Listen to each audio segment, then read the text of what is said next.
In the middle of these castle forests and meadows, covering 478 hectares of woods, tree rows and ponds, the Brdo Estate offers rare and therefore even stronger sceneries, where the distant past blends unobtrusively with the new times.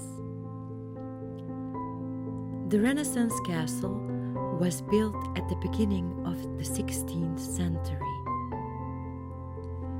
Nowadays, the castle plays an important role in meetings between heads of state, and it is often visited also because of its rich history. Just 10 minutes drive from Kran, this gem seems to be like Slovenia in miniature.